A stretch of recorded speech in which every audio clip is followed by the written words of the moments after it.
The following production is part of the Play Some Video Games podcast network.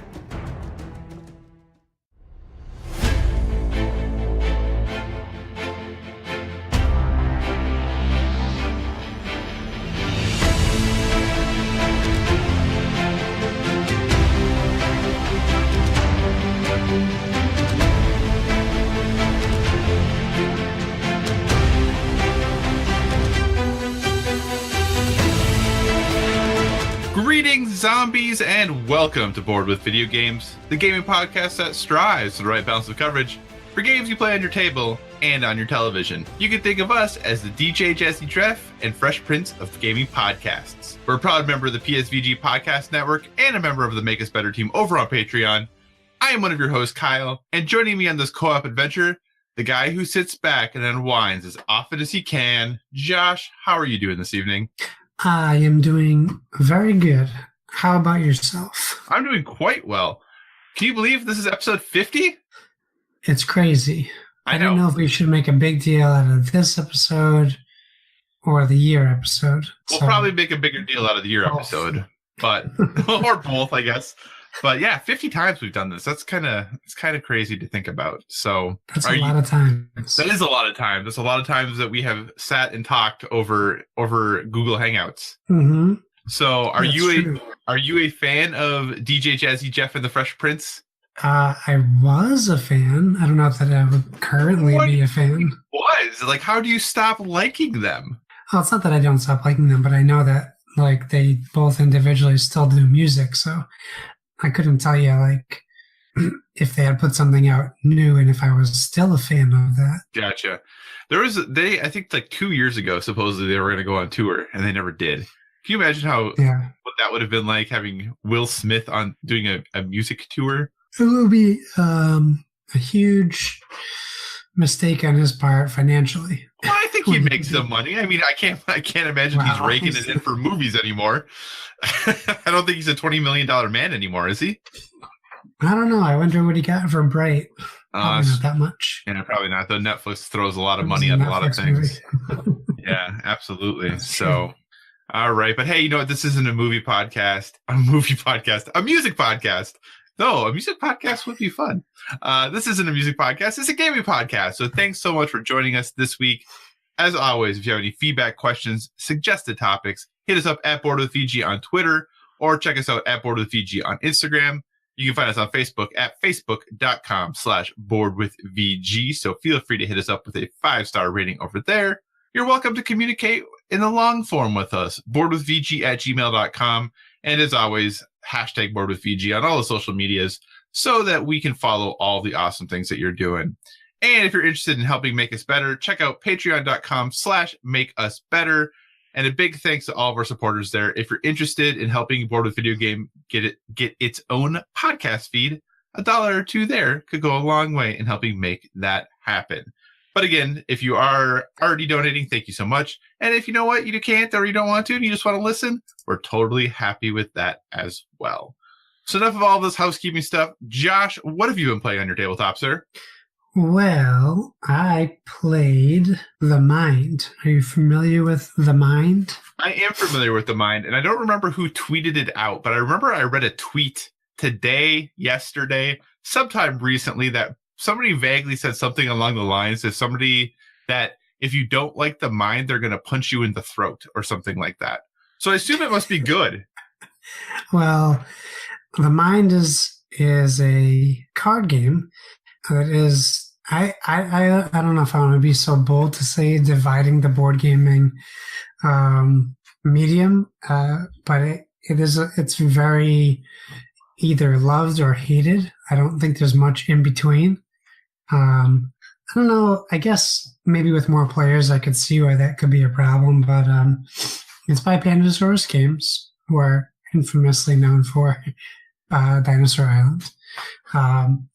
And also the game, which I talked about previously. This is not very different from the game in the regards to you are playing cards out of a deck of 1 to 100 numbered cards. where it differs from the game is the way it plays. So in a 2-player game, we'll use it as an example, you're going to play 12 levels of this game. And each level is just denoted by a card that says level 1, level 2, etc. And certain levels will give you a bonus if you complete them. And what you can earn are either extra lives or throwing stars. A throwing star, if you use that card, it will discard the lowest card in each player's hand for the amount of players playing. And how that works is, if you remember the rules of the game, where you're playing ascending and descending decks, this is just one deck you're playing. Sorry, I'm being distracted by the cat. And you're playing ascending. So the way it works is you shuffle a deck of cards that are labeled 1 to 100, put it to the side, and level 1, each player will get 1 card. You cannot talk while you play. You just have to basically use your minds collectively. And what you do is you look at each other until someone decides if they think their card is low enough to play. You have to play the lowest card in your hand always. So if we started playing a game and you have a 15 and I have a 17 and I just kind of go, you can play whenever you want, and I play that 17, you can't go. We lose a life. Simple as that. So really quick to interject. So if you play a card higher than mine, I can't go, but I can't still say anything that I can't go, correct? Correct. Okay. Well, you can say that you can't go if we're out of cards. Okay, gotcha. But if there's multiple people and there's 3 other people, Nebula's doing a great job of being the first time on the podcast. But if there's like 3 other people in the game, but if there's 3 other people in the game, I can't then be like, well, I'm out, and just kind of put my card to the side. Like, I have to act like I can still potentially play. Yes. Well, theoretically, you would have to say that you can't play a card now, and then so the way that the game rules are is it asks you to like put your hand on the table or raise your hand instead of speaking. Mm-hmm. And so when you do that, that's kind of like your symbol of not being able to do something. Gotcha. So if you can't play a card, you can also just yell stop, and it like pauses the game. And when people are ready, everyone has to put their hand on the table to signify starting the game again. It's really easy to explain with more cards. So that's just with 1 card. So level 2, each player gets 2 cards. Level 3, 3 cards, 4 cards, etc., all the way up to level 12 if you make it that far. So as an example, level 6, we each get 6 cards. Now our job is much more difficult than with 1 card. So now you might want to be actively thinking about playing a throwing star if you have any left. Like, I played a 7, but Ashley had a 2. And I was like, I really didn't think out of 100 cards, we had 12 cards, and you would have a 2 in there. I thought 7 was the lowest. So that's my bad. We lose a life. And I don't know if the rules say yes or no, but she played a throwing star instead, which would make her discard her lowest card, and then me discard my lowest card. So I already played my 7, so I wouldn't discard my 7. I would discard my next lowest card. And then I guess if she had a 2 and a 3, then it wouldn't benefit her to play a throwing star because she would still not have a card she can play. So you keep playing that until you can you run out of lives. And basically that's the game, the mind. It's very small. It says 20 minutes. It really depends because after every round, you're reshuffling the deck of 100 cards. Oh, wow. So okay. There's definitely a lot of shuffling time. And this is a game I would recommend sleeving because of that, because the cards are pretty thin. Okay. So I don't know that that's necessarily a great thing to do either, to not sleeve them. So I can see why it'd be frustrating, especially for people who don't know each other that are playing the game. And it's 2 to 4 players, so at 4 players, I could see that being very difficult as well.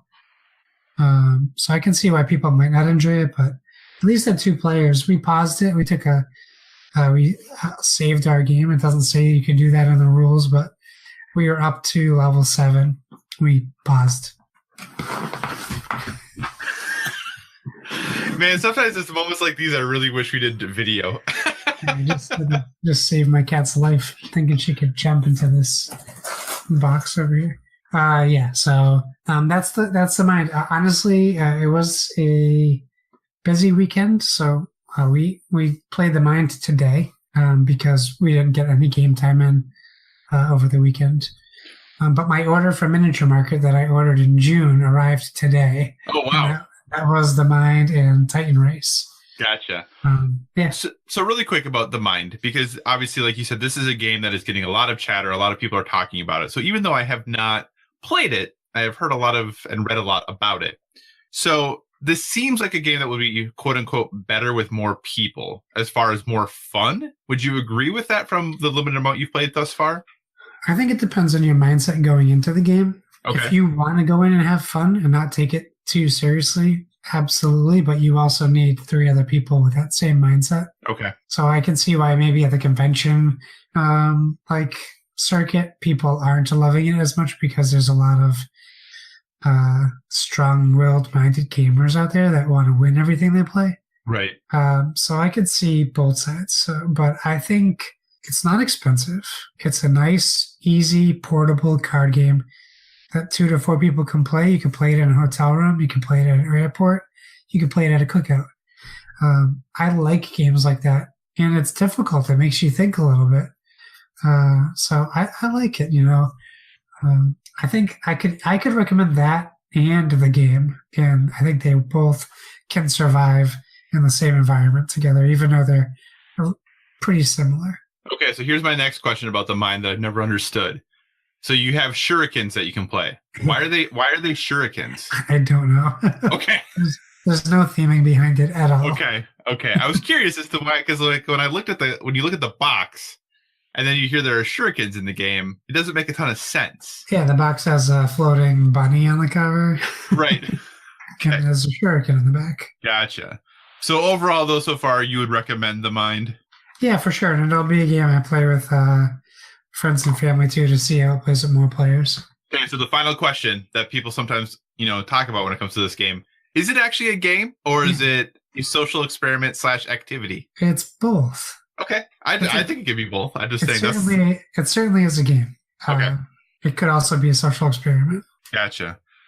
So I'm pretty excited. Oh, I should ask, have you played anything else, or it sounds like that was all you played this week? That was all we played this week. So I got my shipping notification today. I'm pretty excited because Rescue Polar Bears is on the way. Oh, I really wish I backed that game. Yeah, so I backed that on Kickstarter. So I got my notification today that it is on the way, and I should have it by Monday. So hopefully I'll be able to get it played before podcast next week. But I totally forgot that when I did it, I also added on Click Clack Lumberjack. So I have that coming too. Oh, nice. Yeah, so Rescue Polar Bears and Click Clack Lumberjack should be here hopefully in time to be talked about next week. But this week, I've been in this situation lately, Josh, and I don't know what's going on in my life, but playing games has gotten really challenging. I've had way less time than I used to. But as a result of that, learning new games has become very challenging because I get to play them way less because I have to take the time to learn them. So instead, I dusted off some oldies but goodies when I had a little bit of game time this week and jumped into and played another story in stuffed Fables. Let me just say that game is still amazing. If you've listened to the podcast for a while, you've definitely heard us talk about Stuffed Fables from the folks over at Plaid Hat. Still a really excellent game. Really think that the book that they do with that is wonderful, and I'm looking forward to the new game that has that they're doing coming forward. So still really enjoying Stuffed Fables. I am hemming and hawing. I think I might jump in and actually try to paint these miniatures. Oh. Or miniatures, depending on who you talk to. But I think I'm going to do it after I'm totally done playing the game. So that way, if they turn out really poorly, I don't have to feel too bad about it. But if they do turn out really well, then if there's ever an expansion or anything else, hey, look at these sweet miniatures I have that have been painted and look good. Because, I used to paint I had a brief stint there where I played a little Warhammer Fantasy, and I painted those minis a little bit, and they didn't look horrible. So that's the standard I have for my minis, is that they don't look horrible. But yeah, so I may go ahead and do that. But like I said, so played that and then dusted off another game that we've talked about a number of times, but I don't know if I've ever fully, I think maybe one episode I did a deep dive into, but I also jumped back into Dead of Winter. And man, oh man, do I love that game. I know that when it came out, it was like the hotness and people were really talking great things about it, and that people were talking about how it's, you know, a top 10 game for them, et cetera, et cetera. But as time has gone on and Dead of Winter has kind of faded from folks' minds, I don't think people think about it as much anymore. And I just realized these are both Plat Hat games now that I think about it. But Dead of Winter really just hits me in all the right places. I just really enjoy that game. I like the theming of it. I like how deep it is. I like how all of the mechanics make sense with what you're doing. And it's like, hey, if you go outside, you might get frostbite. If you make too much noise, you're going to attract more zombies. Like all of the things that you'd see played out in a video game, or in a movie, they do a great job of fitting into the theme of this and all the different resources that you pick up and how you use them make perfect sense. And I think that the trader mechanic, just that there might be one or there might not be one, fits really well too, because, you know, if you're in a zombie apocalypse, hopefully you can trust everyone, but maybe you can't. How could you know until it's probably too late? And if you throw too many people out that you're not supposed to, that's probably going to go really poorly for you. Like, I just think they do such a good job in that game of theme and how it's implemented. I think that's always going to be a top 5, top 10 game for me. I just really, really like it. And playing it again has really reminded me of how much I enjoy it. So for me, it was just a week of playing some games that I had really enjoyed and hadn't played in a while. So dusted off some stuff, Fables, played a little more Dead of Winter, and I was really happy that I did.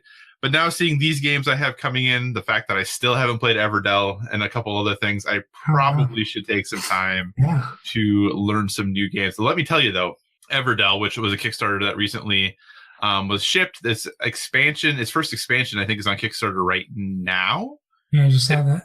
If I recall, that game is beautiful. My goodness, is it a good-looking game.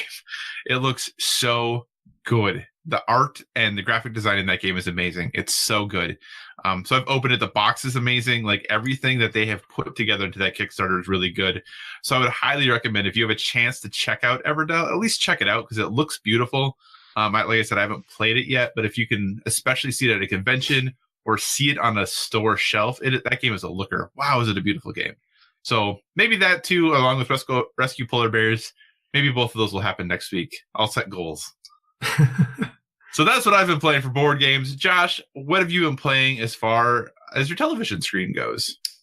Well, that has definitely been a busier reference point for games being played. That sentence didn't make any sense, but I said it. So I finished Spider-Man, which was a feat of its own. I'm really ashamed to say that I'm at like 60% only in Spider-Man. There's nothing. I stayed up till 4 a.m. one day, knowing my son would be up at 7. Gotcha. Okay. So I made some sacrifices, and then I moved a friend that day too. So I worked in the morning, and then I moved a friend. So that was not a smart decision. However, I finished the game at 96% completion, which, if you know me, is unheard of. Yeah. I very, very rarely go back and do everything. Obviously, I haven't done everything because it's 96%. But even games like the Arkham series, which I'm a hardcore, diehard Batman fan, even I didn't collect the Riddler trophies and do all these other things just because it was tedious. They didn't make it enjoyable. Yeah, those Riddler trophies were ridiculous. And I did have kind of like a revelation. I was thinking over the weekend about why do I like Spider-Man so much better than the Batman games? Mm-hmm. And I think, honestly, it really came down to one specific thing, in that it's a light atmosphere. Yeah. Like, I love the Batman games, I really do. And I love that you're into the Batman character. But Batman is a bummer as a person. Yeah. Which he's entitled to be. But I mean, Spider-Man lost his parents and he's not moping around a rainy New York City. He's not Daredevil. Like, he's not in Hell's Kitchen moping. And Bruce Wayne is rich. Come on, man. Yeah, and Spider-Man is poor. So I think that's the big thing that made it so much different for me was it's even at night and when you're like and the sun is setting, it still feels like it's a lively, bustling city.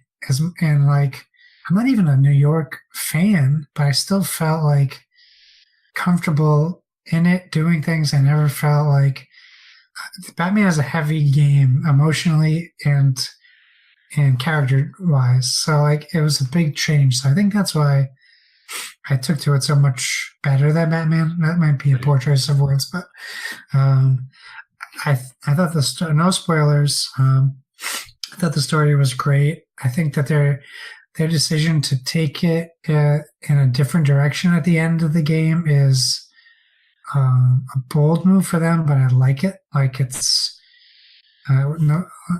just it does something that you don't expect, which is good. There'll be critics, I'm sure, but that's fine. There's already critics for whatever reason about Spider-Man, mostly from Kotaku for whatever reason. Decided to take a political stance. I guess they probably started with Far Cry and they're like, well, we got to be fair and do it to Spider-Man too. I don't know. That's me being picky. So yeah, I finished it. I think I decided I'm going to go back and wrap it up to be 100%, but I think I'm going to wait and finish my 4% when the DLC comes out. All these other things I'll play. So I didn't feel like I'm going to mission. Does that make sense? The last, the last 60 seconds of your conversation were totally robotic. I wouldn't be episode 50 if I wasn't having internet problems. I know, right? Jeez. I think like I'm going to wait to finish to 100% till the DLC comes out because I feel like the reason why Spider-Man was so enjoyable to me was I always had something to do if I didn't want to do the main story. Right. So I feel like if I'm not just going to do the Black Cat story just to finish it, but to also do the other 4% of the game I didn't finish, that'll give me a little bit more of options to go back and forth. Makes sense. I did play a little bit of Call of Duty Blackout, but we can talk about that later. Yep. And I dove into Shadow of the Tomb Raider. And that's something I've been playing. It's Donnie kind of talked about it a little bit on PSVG main podcast, flagship podcast as they call it. It's a little heavy-handed at the very beginning. They really push you into the story. It's not really easing you in. It's pushing you into the story so much that I felt like I was missing something right off the bat. But I should say that I didn't finish Rise of the Tomb Raider. So when that happened, I wasn't mad. I was just like, oh, I just must have missed the cliffhanger at the end of the last game. So that didn't bug me too much, but it definitely is there for anyone who's jumping into this game, having played the last one or finished the last one. There's definitely established relationships, and it's picking up where it is essentially how I feel would be like going into the third Hobbit movie or like the third Lord of the Rings movie. You kind of have to have knowing something has been going on. I like the fact that you just used the third Hobbit movie and the third Lord of the Rings movie interchangeably. Like, both of them, you had to know something, whereas one of those movies is pretty good. And one of them is not. Well, just as establishing characters, not as quality of film. Because I thought maybe you were like tying it to the quality of Shadow of the Tomb Raider, but then you used both of them, so I didn't know what you thought. No, not quality-wise, just as far as character story goes. Gotcha. I mean, if you know Lara Croft, you know Lara Croft, but you don't know what's going on with her, and you don't know her motivations if you haven't, caught up. And Kevin Austin was talking about not wanting to start this until he finished Rise of the Tomb Raider. I mean, you could probably just YouTube what happened in Rise of the Tomb Raider if you don't want to put 40 hours into a game to put another 15 hours into a game. What? You could. So how far are you into Shadow? Just, there's like a main tomb you do at the beginning. Okay. And then something happens. I don't want to spoil anything. Gotcha. So are you like an hour in, like 3 hours in? 2 hours in. Okay. So I guess I'm curious, and if you can't answer this based off of, the amount of time you've played thus far, I totally understand. So don't feel obligated to. But obviously Tomb Raider and Uncharted often get compared to each other. And to me, I like both games, but I like them for very different things. Like I play Uncharted where I'm really excited about the cutscenes and the stories and everything that's happening there. And I'm like, I got to do some combat stuff. Fine. Get through this. Sweet, next story beat. Whereas when I play Tomb Raider or the reboot of Tomb Raider, I'm like, oh, story thing, fine. Yeah. Sweet, I get to do some action stuff now. Oh, fine, story thing. Yeah. Sweet, back to the action thing. So for me, I like them both for very different reasons. Does this game seem to, from a combat scenario or perspective, does it still have the super satisfying, like awesome combat that I really enjoyed in the first two installments of the trilogy? I mean, it has it for me. So like the rebooted Tomb Raiders, it feels really weird for me to be playing with Lara Croft, who has a gun in her hand. That goes so like kind of opposite what you were saying. Nathan Drake totally feels normal. My Tomb Raider, I'm just used to puzzly Tomb Raiders, right? Which is fine because you know how much I dislike platformers, and the old Tomb Raiders always felt like platformers to me. So the new Tomb Raiders definitely feel more of an action-y game, and I definitely get the Uncharted comparison. I like this is gonna be weird for me to say. I like Lara Croft better as a character than Nathan Drake in the new series, but only because it's a really grounded Lara Croft. It's because I have a comparison of what she used to be like to what she is now, and I feel like it's such a great character story for her, where you don't have, and maybe I have like an affinity towards strong female leads. And maybe that's why I enjoy it more. Obviously, Aloy is another example of someone that I find is a very strong character. Not to say that Nathan Drake isn't a good character. I just like Lara Croft better. But I like the Uncharted story better. Is that weird? No, that's not weird. I don't think that's weird at all. I think, so do you like then Tomb Raider better than Uncharted? No, I don't like Tomb Raider better than Uncharted because the gameplay is way better in Uncharted, at least seamless gameplay, I think. Okay. Like when I play Uncharted, I don't feel like I'm doing as a task as much as I do in Tomb Raider. Okay. But I think for a reason, like Lara Croft is a Tomb Raider. Nathan Drake is a treasure hunter. I mean, they do kind of similar things, but his morals are a little bit more loosey-goosey. As Lara Croft, I wasn't introduced to Lara Croft as someone who kills people. I was introduced to Lara Croft as an archaeologist who explores tombs to find artifacts. Okay, that makes sense. I was forced to kill people. Right. I really separate these new Tomb Raider games from the old ones. Like I don't associate them, and like I feel like they're completely different things. I just think it's really interesting everything you talk about, because I feel like it is counter to almost everything I feel about these games, as well as I think counter to what most people feel about these games. Like I think the gameplay in the Tomb Raider games is much better than the Uncharted games. Like I don't think the shooting is as bad as most people do in Uncharted, but it's definitely not the preferred thing. Like I think there are better third-person shooters out there than what Uncharted has to offer. So I think the gameplay in Tomb Raider is much better.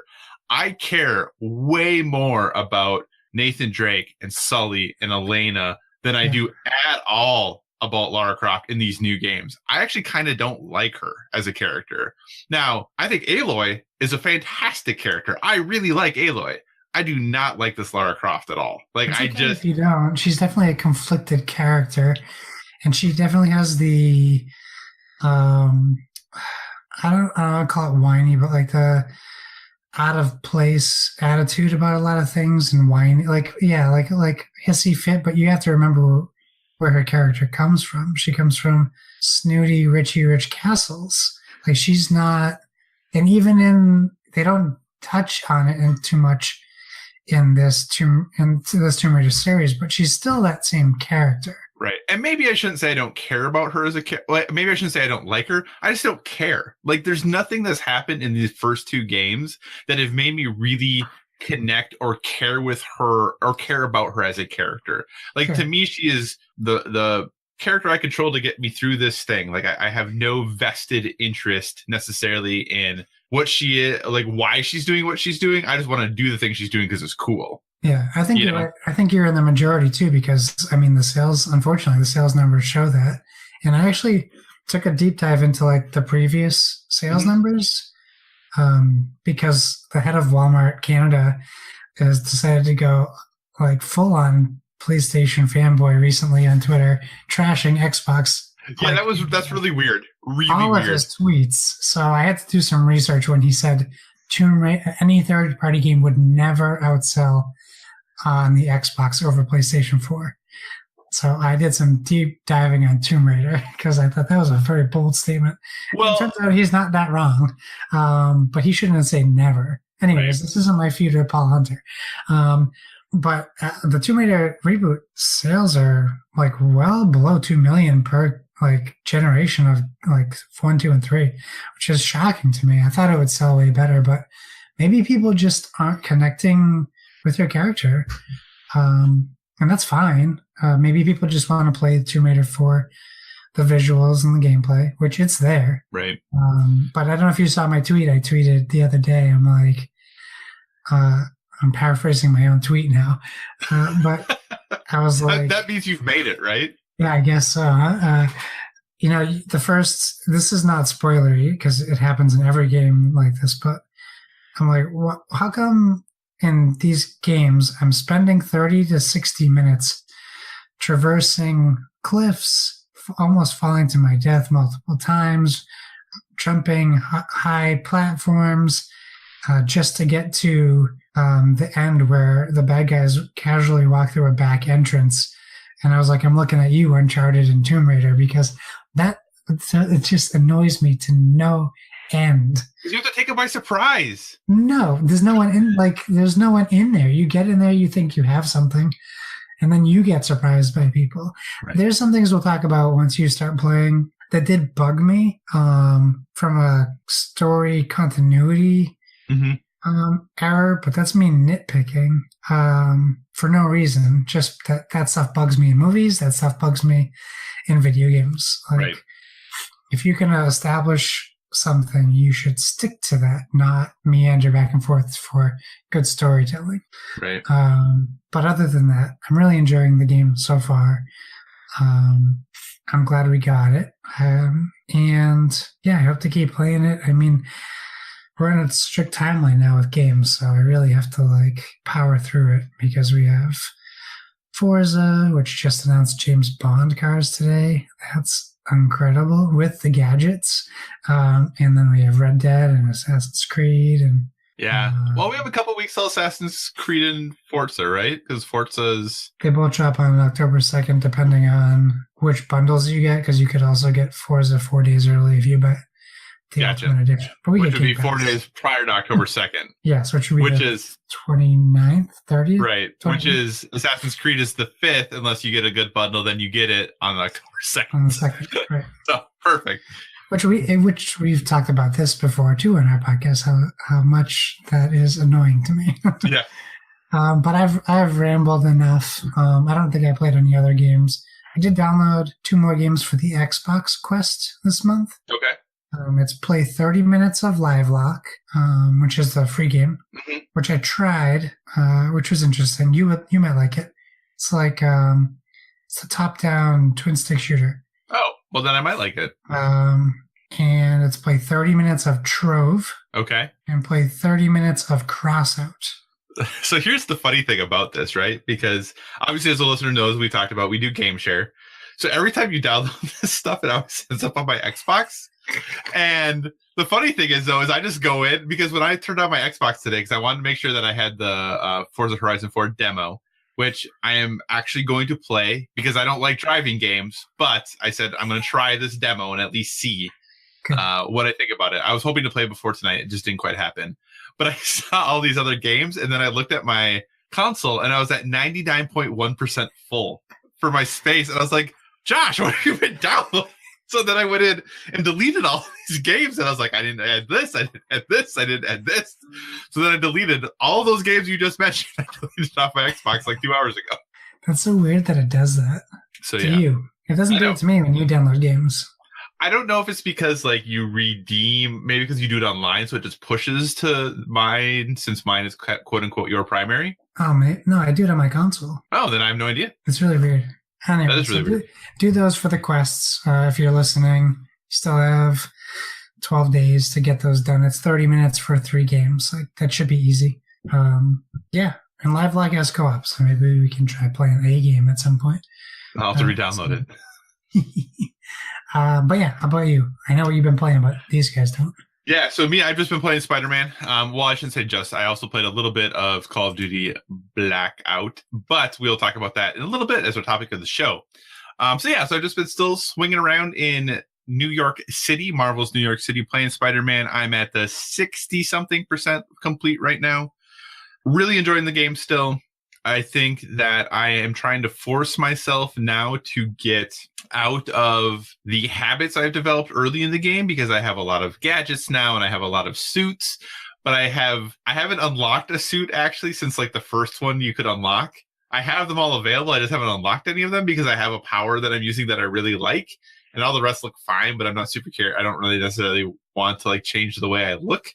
What power do you use? I use the web one where he spins around and shoots all the little web things out. Okay.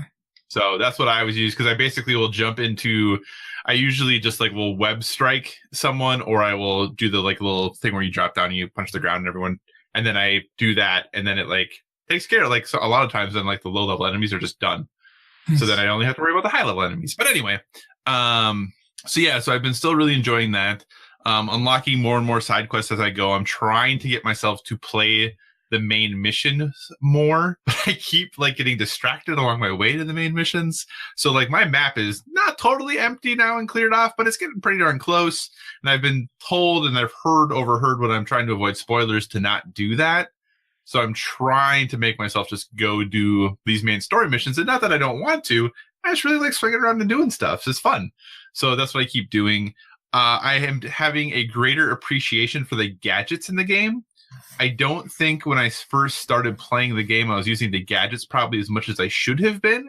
And I think that the more I play and the harder the enemies get, I'm really appreciating them more, especially with some of the challenges you get later. And when you're trying to earn challenge tokens and you have maybe some fights that you have to do, and you have some harder enemies and you're trying to get 3 challenge tokens, using your gadgets effectively really makes that a lot easier. So I think that is a level of gameplay that I was not necessarily fully aware of, that, or I didn't think that I necessarily needed. And now that I'm using it more, I think it just makes everything more fun. It's easier to not get overwhelmed by groups of enemies and really fight people more 1 or 2 at a time, because your gadgets take some out of it, like using your abilities takes some out of it, and then you can focus on 1 or 2. Then after your gadgets are done distracting someone, then you can take care of them, send a gadget after someone else. Like, it does a nice job of really kind of parsing out the combat in a way that makes it really fun, so that those later fights don't get overwhelming. So I think they did a really nice job with that, and I'm really impressed. My goal is to try to finish the game this week still, because like you are playing Shadow of Tomb Raider. I really want to get into the Shadow of the Tomb Raider. I loved the first 2 games in the series. I'm really looking forward to playing this one as well, just because I think those are just fun games to play. And I want to get it done before Assassin's Creed comes out, because I'm really looking forward to Assassin's Creed. But like I said, I also want to play that Forza demo, because everyone says how great that game is. And I've never liked driving games, and this isn't a PlayStation fanboy thing. I don't like Gran Turismo either. Like, I just don't like driving games. I've just never enjoyed them. But everyone tells me that Forza is the one that will change my mind. So we'll see if it, specifically Forza Horizon, is the one that will change my mind. So we'll see if it can. So. Well, who knows? Who knows? I didn't unlock those last 2 gadgets until after I beat the game, by the way. Oh, really? I could have unlocked them the whole time. I didn't level up any of my gadgets either until after I beat the game. Are you serious? Yeah, I know. And then I realized gosh, how overpowered they would have been if I had done that. Oh, it's ridiculous. Like the impact web. Oh my gosh. Like start a fight, like I can't remember what it's called when he does the little special suit power where he spins it around and shoots webs everywhere. But like you do that, and then like you just use impact webs for like anyone who hasn't been taken care of yet. Like impact web those two, leaves you with like 3 or 4 guys to take care of. Oh, it's great. It's so nice. Yeah, it would have been a lot more helpful when I was fighting. Well, I can't say when I was fighting. I was fighting the end boss. It would have been way more helpful if I had upgraded those things. Yeah, so that's what I spent all of my upgrade stuff on, is like all of my gadgets, which is why I don't unlock the suits, because I want to make sure I have enough stuff to upgrade my gadgets. Yeah, I didn't unlock any suits except for 2099, so that'll probably put me at like 98% complete if I unlock all my suits. Excellent. All right, so hey, that's what we have been playing. With that, let's transition into our topics of the show. Hey, Josh, why don't you go ahead, kick off this first topic this evening? Sure, let's do that. So we both had the opportunity to play in the Call of Duty Blackout beta. Thank you, Kevin Austin from iCode. Which was my code too. Oh yeah, that's right. Which means Kyle also gets that code. So now that we've played it, where do we think it sits within the battle royale genre? And will it pull players from PUBG and Fortnite? Will we be playing it this fall? Well, I want to start by saying something that surprised me today. Yes. I'm not calling anybody out. I'm just commenting on it. The Blackout beta sold someone strictly because it is a battle royale game in Call of Duty, enough to cancel their Battlefield 5 pre-order. Yep. Because Battlefield 5 hasn't shown the battle royale mode yet. Right. And realistically, when they introduced very briefly Battlefield 5, like they showed that very small, like 10 seconds at the end of one of their trailers that had like the Ring of Fire getting smaller. The fact that they didn't play Ring of Fire at that, I think in that and of itself should cause you to cancel your pre-order. Well, so my question to you is regarding that, because I don't think that that's a problem for anyone to do that. We're just shocked. But I think that falls in line with my battle royale experience. So what I wanted to ask you is, like, do you think like this battle royale mode is enough of a seller to make someone pick Call of Duty over Battlefield?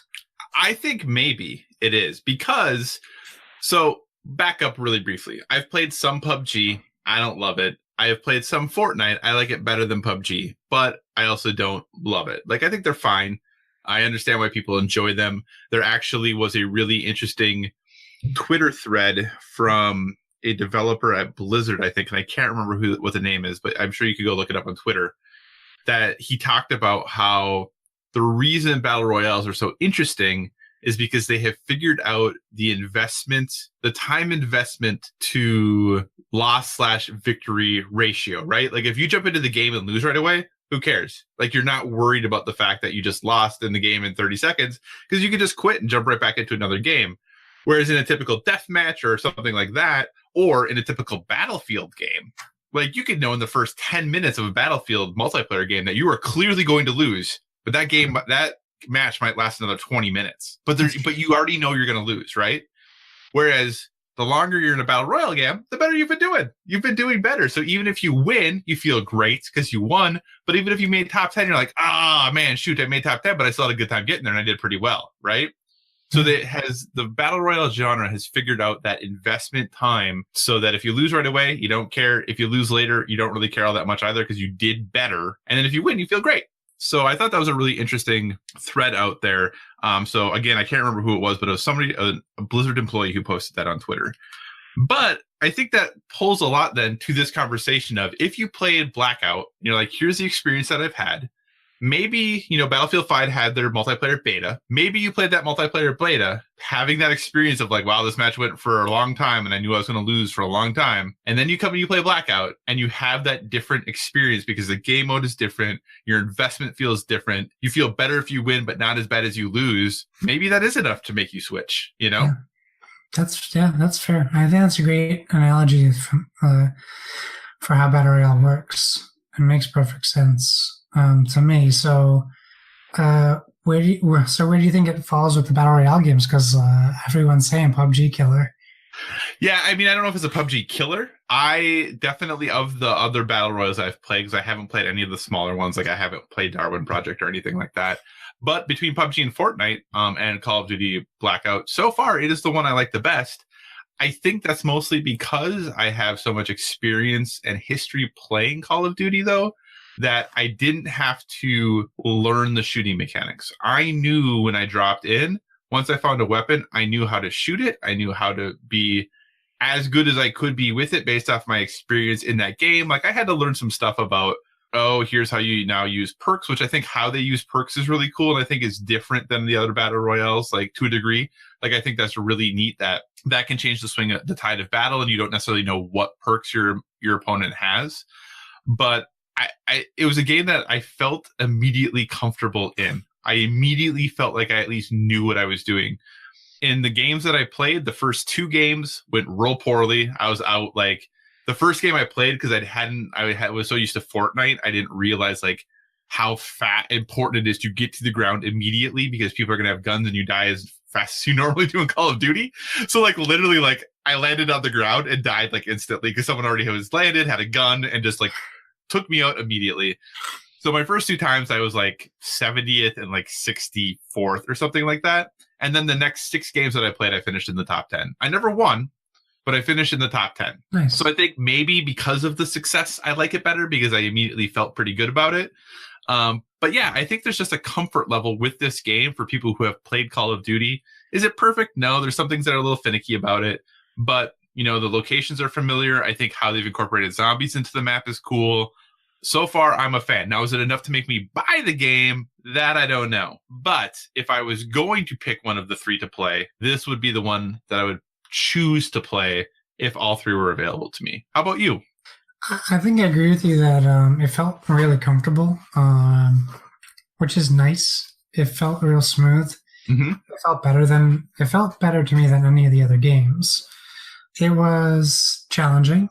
People definitely got their bearings real quick as compared to me. I still enjoyed it, but I don't like when it comes down to Blackout and PUBG and Fortnite. I'm always going to pick Fortnite because it's free. Yeah, and like it didn't sell me enough to spend $60 for Blackout mode. Mm-hmm. You know, who knows? Maybe if I played more of the multiplayer experiences, I might enjoy it more. But really, I need single player campaign with my shooters. And that's just me. Right. Well, that's me personally, not just me. I'm thrilled for the people that are enjoying it. I think it's great. I think it's something we made fun of, and we as in the general gaming public, when it was first announced for a while, because it was just the thing everyone's doing. Mm-hmm. But it's very clear that they didn't just copy paste a map and put you into it like a lot of these other Battle Royale games are doing, specifically on the PC. So I think that they did a very good job. Yeah, they have some things to work out, like even though they said they fixed weapon pickup system, they still need to fix that on the whole because it still isn't great. Right. But the map's laid out nice. It feels tight. It doesn't feel too big like PUBG feels. Mm-hmm. There are times there's some downtime, but mostly you're landing with other people, which is challenging enough. Right.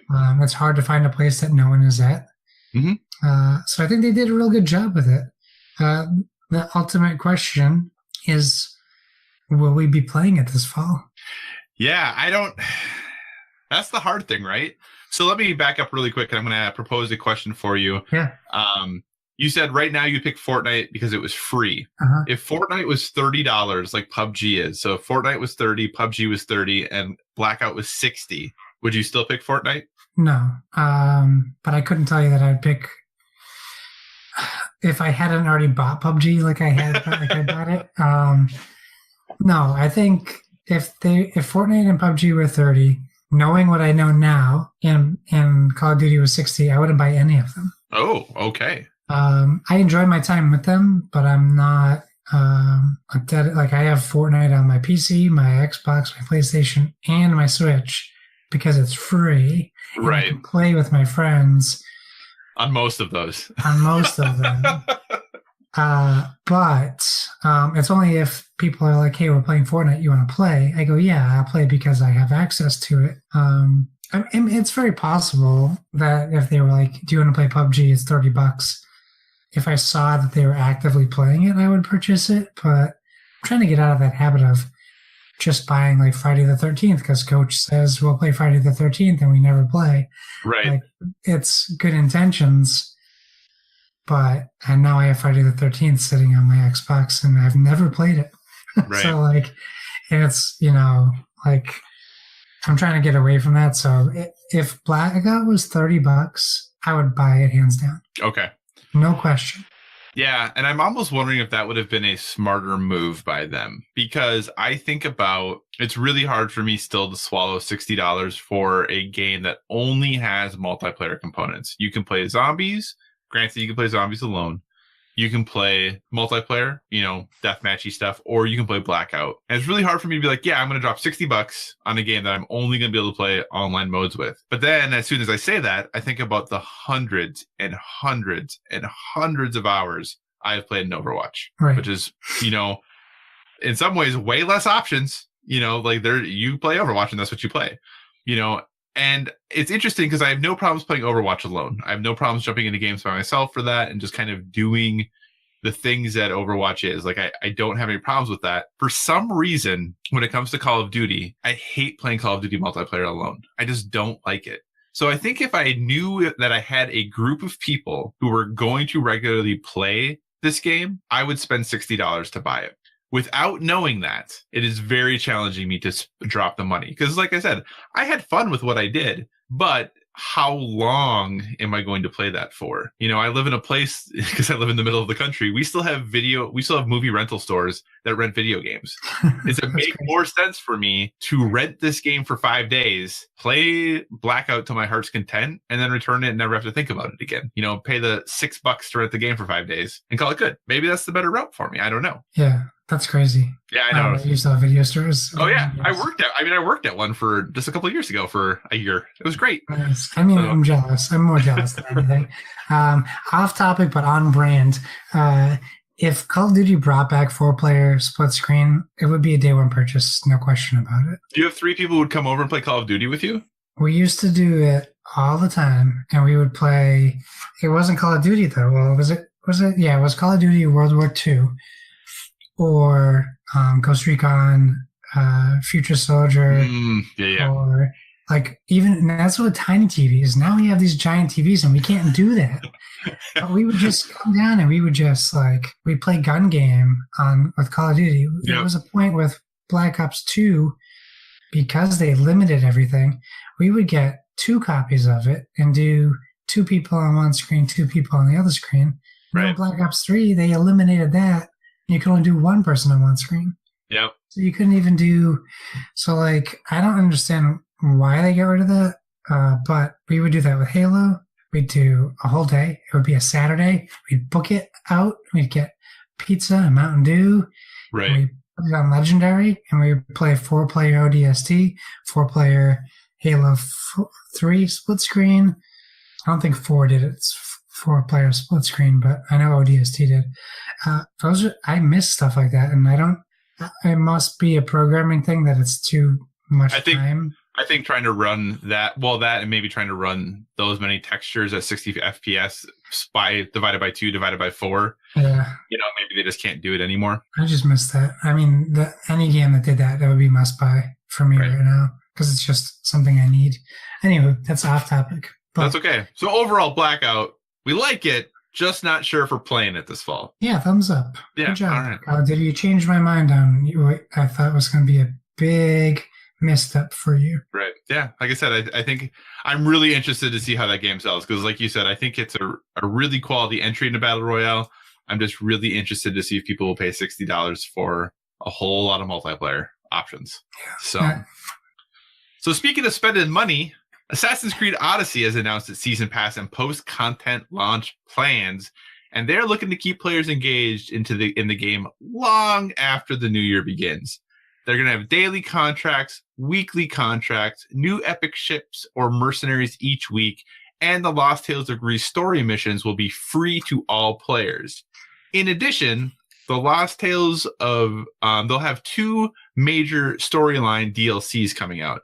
The Legacy of the First Blade will start in December and release 3 episodes over the course about once every 6 weeks or so. And then they'll have another one called The Fate of Atlantis, which will kick off in spring 2019, which will again release 3 episodes about 6 weeks apart. And then finally, season pass holders will also get Assassin's Creed 3 Remastered. I think they said in like March, as well as Assassin's Creed Liberation Remastered. All of this for the nice, tiny package of $40, or if you buy the gold edition of the game, $100 for the game and the season pass. Now, Josh, I've been a big proponent that video games, for the content you get, are pretty inexpensive, but now this is $100 to get all this stuff. Are season passes, is this what we want from season passes? Is this what we want to start seeing games do to give us reasons to not put down their game for months? Is that what we're looking for? It's such a interesting question because the way they're handling it, I like. So I talked to my buddy over the weekend. We were talking about Horizon Zero Dawn. Mm-hmm. And I keep trying to get him to play it. And he keeps telling me he'll let me know when he's ready. But, I started talking to him about the DLC, the Frozen Wilds, and why I haven't played it yet. Because I said I'm worried because my expectations can only get lower, I feel. Because how I feel about the game is so high, I'm afraid that Frozen Wilds will disappoint me, right? So I keep pushing it back. And he said he never buys DLC because once he's done with the game, he wants that just to be the completion of the story. So for people like that, what they're doing with the DLC, releasing it episodically, keeps you invested in the game while you're playing it. And it doesn't feel like, I don't know if it's like a separate game or what the difference is. Maybe just not having it released 6 months after the game has come out, mm-hmm. where you're still playing it, maybe. But it's Ubisoft. They're taking what worked so well for them and is working so well for them in For Honor, and what NetherRealms did with the Injustice 2 system, where they're constantly adding content for you every time you log in. Right. So every time you log in, something different is happening. Mm-hmm. And you get to choose whether you want to engage in that or not, which is great. And I think they did that with AC Origins, right? Well, DLC. There was DLC, and then there were like weekly kind of contracts. Yeah, like weekly assassinations you could go do, and there was like occasionally there'd be like certain gods you could go fight that were only available at certain times or limited times and things like that. Yeah, so I think it's good. I don't think $40 is too much. But when you are adding, like what you said, like when you're putting them all together on one day, it's a lot different than what I was just talking about. It's not like you buy a game today and 6 months later you spend $40 on it. Right. You're committing $100 to a game and you don't know that you like it. Right. And granted, you can buy it for $60 and buy the DLC later. For sure, you can do that. But obviously there's advantages to buying it all now, because you get some extra perks to it. You get some access to some things. You get the game a few days early. So they definitely are incentivizing, getting it, pre-ordering all of this together as one thing when you haven't even played the game yet. What do you think of this? Because obviously, they did this with Spider-Man 2, and PlayStation got a little bit of pushback, not too much, but a little bit of people being like, why are you telling me about the DLC before the game's even out? We're doing this now with Assassin's Creed. We're hearing that here's what our DLC plans are.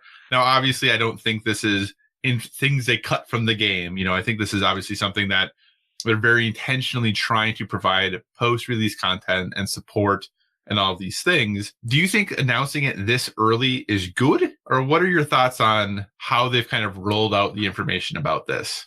It's funny because we could ask our friend Colin Flores about this as well, because they've announced 2 expansions for the Guardians board game that hasn't come out yet. Right.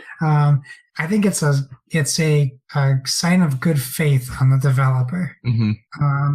Because any developer could say, let's not announce expansions. Let's not even work on them until we are a critical success. I think that somebody looked at this game and said, great, it looks great. We can put out day one DLC. And well, I like to imagine that people would say that, because who knows if they're like rubbing dollar bills through their fingers going, yeah, more money. But, I think it's fine that they do it as long as they're clear as long as the messaging is clear. Like, you know what you're getting day one, you know what you're getting, and when things are coming out. Like Far Cry 5 did a good job with that. Right. They're like, we're going to release this DLC here. Something I would say that did a bad job is like the Injustice 2 fighter packs and the Mortal Kombat X fighter packs. Like, I paid $120 for Injustice 2, knowing that I was going to get fighter packs, but not knowing when. Right. That was frustrating. Or like, I mean, you know, and again, it's another WB thing, which is interesting, but like Arkham Knight, when it came out, it was like, hey, buy the season pass. We're not telling you at all what's in it, but buy it anyway. Right. And that's instead of the company taking the leap of faith, the good faith thing, it's your consumer doing that. Right. So obviously, you know, they've already confirmed there's no Assassin's Creed coming out in 2019. Do you think that past this, if you had to guess, do you think there will be an additional DLC pack or season pass number 2 or something like that you'll be able to buy in the spring or the summer, if you had to guess? I think that for sure goes on sales numbers. Okay. I think Ubisoft's real good at supporting their games. Mm-hmm. It seems like if you look at For Honor, Rainbow Six, all of that stuff, like that support has been very strong. And you know what? Maybe I don't know that For Honor sales have been astounding, so maybe they will just put out more DLC because they keep putting out stuff for Honor. Right. And you don't hear it of a break in the charts. It's just nice to know Ubisoft would get my money on a game because of their show of support for their previous games. Right. That speaks way more volumes to a game than like in the comparison, like the EA aspect of things. So yeah, maybe the sales numbers don't matter. I mean, March would be a great time for them to drop new DLC because it's like the wasteland of video game months. Like, it'll be a great time to start playing games. What a transition. That was brilliant. So Legacy of the First Blade, the first expansion, drops in December. 3 total episodes releasing 6 weeks apart. And then after that, The Fate of Atlantis will launch in spring 2019. Also 3 episodes launching about 6 weeks apart. Let's look briefly at the 2019 video game release calendar. In January, we have, and this is not everything, just some highlights. We have the new Super Mario Bros. U Deluxe on Switch. Ace Combat 7 is Super Mario Bros. U.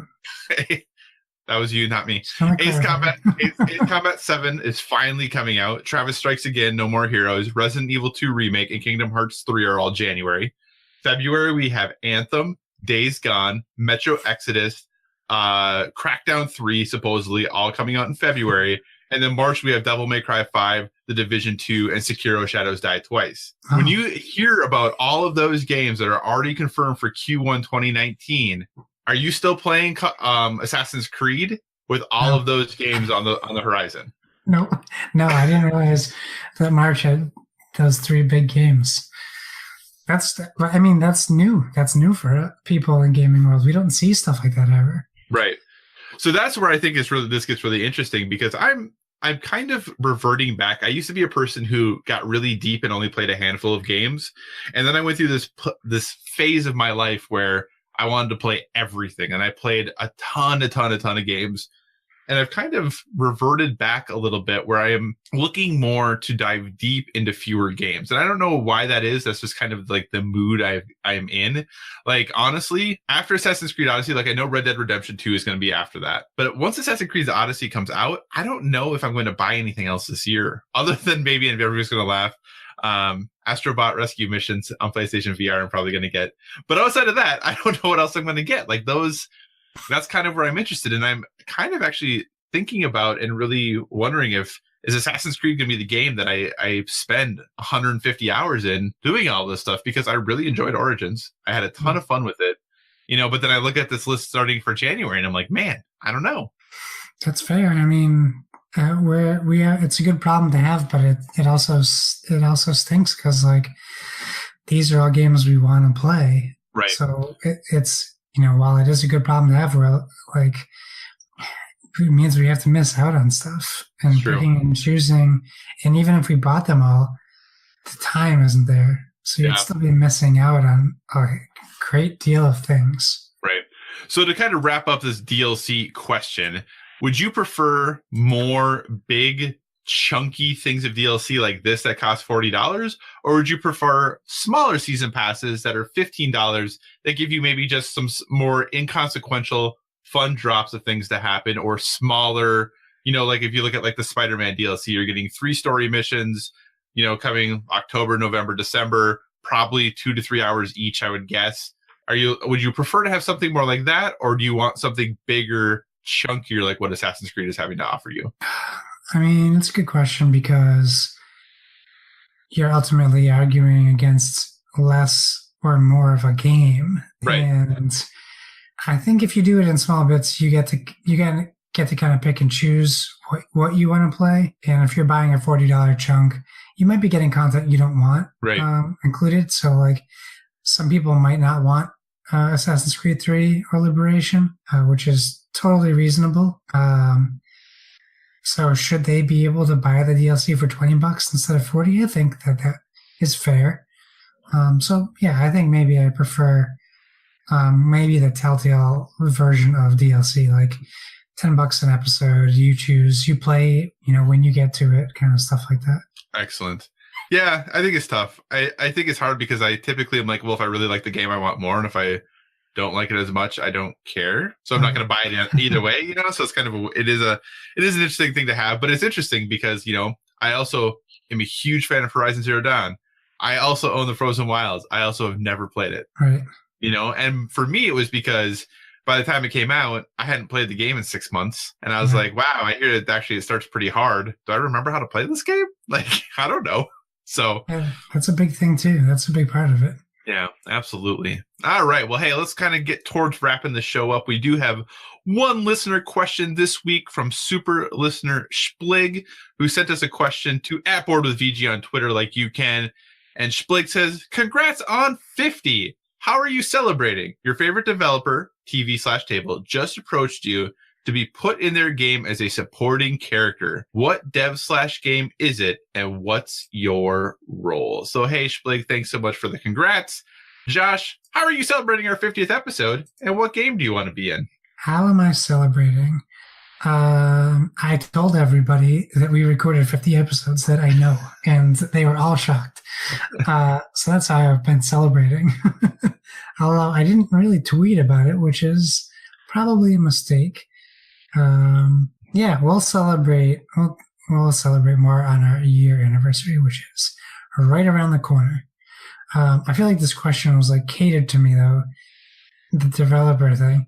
So it would be tabletop, and I would be approached to put me in the leaders expansion for Seven Wonders. Okay. And my ability would be, if you have Josh Borbone as your leader, you can draft duplicate cards the whole game, and the game is the same.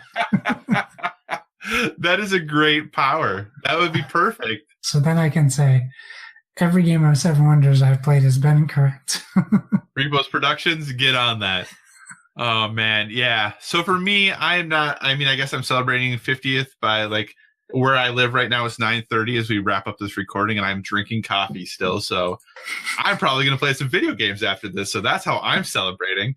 And then even though I have to get up early tomorrow and go to work, no big deal. And then okay, so for this, I have two answers: one for TV, or one for tabletop, and one for video games. So for tabletop, I think it's going to come as no surprise to anyone. I am going to be a character in Dead of Winter. That is what I'm going to do. That is what how it's going to be. And because I am originally from Minnesota, and this is something that typically only Sparky can do, but I think I am going to be able to not get frostbite because I'm just so used to the cold that I cannot be frostbitten. So that is going to be my special ability. No frostbite for Kyle. For video games, if I had to pick, my first reaction to this was actually I really wanted to be in The Last of Us Part 2, and I just wanted to be some person who died because that'd be fun. Some random person gets killed in the cutscene. I mean, it's not that I want to die, but like I just think that'd be a really funny thing to be like, that was me. But the more I thought about it, I decided, as the art hanging behind me, for all of you who never see our video podcast, that's fine. I would definitely want to be in Horizon Zero Dawn 2 or whatever they're going to call it. Yeah, I know they've never officially announced it. I mean, come on, that's what they're making, that's though, right? And I would want to be just someone like, and I don't obviously know any abilities or what things are going to be happening, but I would just want to be someone who accompanies Aloy on a mission and I am somewhat helpful. Like she is going to, I lose my wife or whatever it's going to be, and I accompany her and I help her take down a machine and talk about how sweet it is. That's it. That's all I want. I just want to do something cool in that game because I think it'd be awesome. So that's the two things that I would pick. Nice. All right, Josh. This has been a pretty hearty show number 50. What do you say we wrap this thing up? Of course. Thank you, everyone, especially if you've been listening for 50 episodes. You're crazy. But thanks for joining us. Remember, you can find us on social media at BoardWithVG. Use the hashtag BoardWithVG. We're on Facebook.com/BoardWithVG. And of course, the ever elusive fanfiction email account, boardwithvg@gmail.com. That's where you can find Board with the VG. But how can you find us? Great question. On all those things. And you can find me at Why So Serious. That's SIRRIUS on Xbox and PlayStation. I have a Switch code. Maybe for our anniversary, I'll read my Switch code again. And what else? Josh Bones on Twitter. Those are my plugs. Excellent. So I can be found at all of the usual places at Psychocross, CYCOCROSS, which is Twitter, Instagram, PlayStation Network, Xbox Live, Board Game Geek, all at those things. I am working on a secret show that I have recorded some episodes of that I'm going to share with Josh after we record today. That will be hitting up the PSVG YouTube or maybe the Board with Video Games YouTube here soon. I've recorded some episodes. I'm trying to tweak the audio quality a little bit, but it's something that I've been talking about doing for a long time, and I finally sat down and did some of them. So I'm really excited about it. Hopefully that'll be hitting the airwaves here soon. And I'm now telling people because I actually have done some of it, so I feel like it could happen. So look for that soon. A fun new show related to all the crazy things that we do here. As always, if you have suggestions for future topics, be sure to reach out to us on the social media. And remember, everyone, whether it be board games or video games, never stop gaming.